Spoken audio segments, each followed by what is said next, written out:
Antroji situacija iš pirmo žvilgsnio atrodo gan sėkminga. Įmonė dirba, klientų yra, darbuotojai užimti, įsipareigojimai vykdomi, tačiau apyvarta kelerius metus išlieka beveik tokia pati. Kiekvienas naujas laikotarpis prasideda panašiam užduotim ir baigėsi panašių rezultatų.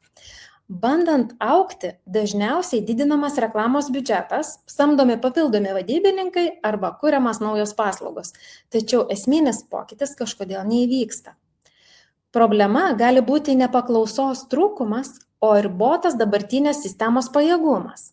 Pavyzdžiui, vadybininkai didelę dienos dalį skiria rankiniam susirašinėjimui, dokumentų ruošimui, informacijai paieškai ir pasikartojančiams užduotims.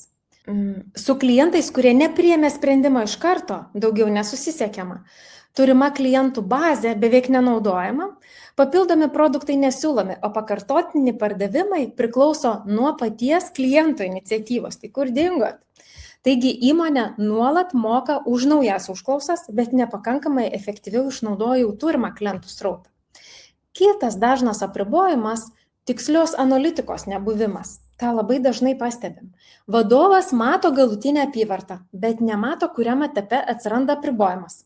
Užklausų kiekyje, atsakymo greityje, klientų kvalifikavime, vadybininkų konversijose, vidutinėje užsakymo vertėje ar pakartotiniuose pardavimuose. Mes padedam rasti šį apribojimą ir pertvarkyti procesą taip, kad esama komanda galėtų apdoroti kuo daugiau klientų.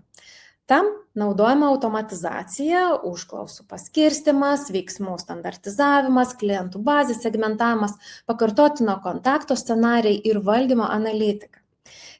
Tikslas nėra priversti darbuotojus dirbti daugiau.